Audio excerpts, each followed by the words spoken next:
ওকে, তো 9 নম্বর কোয়েশ্চেনটা যদি আমরা আলোচনা করি, 9 নম্বর কোয়েশ্চেনের দিকে আছে the UK survey indicates that দেশ take up the largest part of business leader times. তো এখানে কি ইউকে সার্ভে, এটা হলো আমরা সবচেয়ে কিওয়ার্ড। আমরা যদি পেসেজে যাই তাহলে এইরকম সিমিলার ভাবে আমরা ইউকে সার্ভের কথা পেয়ে গেছি। দ্যাটস মিন আমরা লোকেশনে আসছি, অর্থাৎ লোকেশন আমাদের দাগাতে হবে এখান থেকে শুরু করে এতটুকু পর্যন্ত, অর্থাৎ আমাদের আনসার হতে পারে।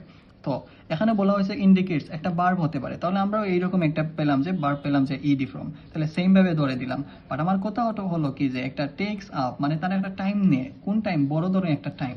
তো একটা টাইমের কথা বলবো, এই টাইমটা কোথায়, যে আমরা বলতেছি যে টাইমের আশপাশে আনসারটা হতে পারে। তো আমরা যদি এই লাইনের শুরুতে যদি আমরা টাইম সিলেক্ট করি তাহলে এখানে দেখা যাচ্ছে ওই যে স্পেন্ড 3 আউট অফ কি, যে 3 আউট অফ 4 উইকস, অর্থাৎ তারা যে 4 সপ্তাহের মতো আর কি তারা স্পেন্ড করে এইরকম। তো 4 সপ্তাহের কথা বলতেছে, 4 উইকস, অর্থাৎ ওই যে টাইমের কথা বলতেছে এখানে আছে।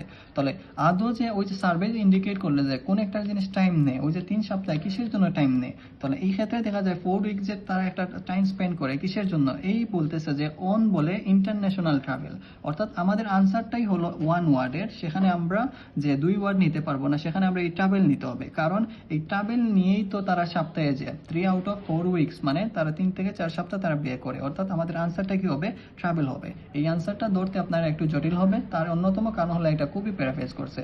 অতএব বাট আপনি এই টাইম পিরিয়ড এবং সেন্টেন্স ফরমেশন দিয়ে চেক করলে দেন আনসারটা ধরতে পারেন। তো আমাদের আনসারটা হবে ট্রাভেল, যেটা অনেকটা টাইম স্পেন্ড করে।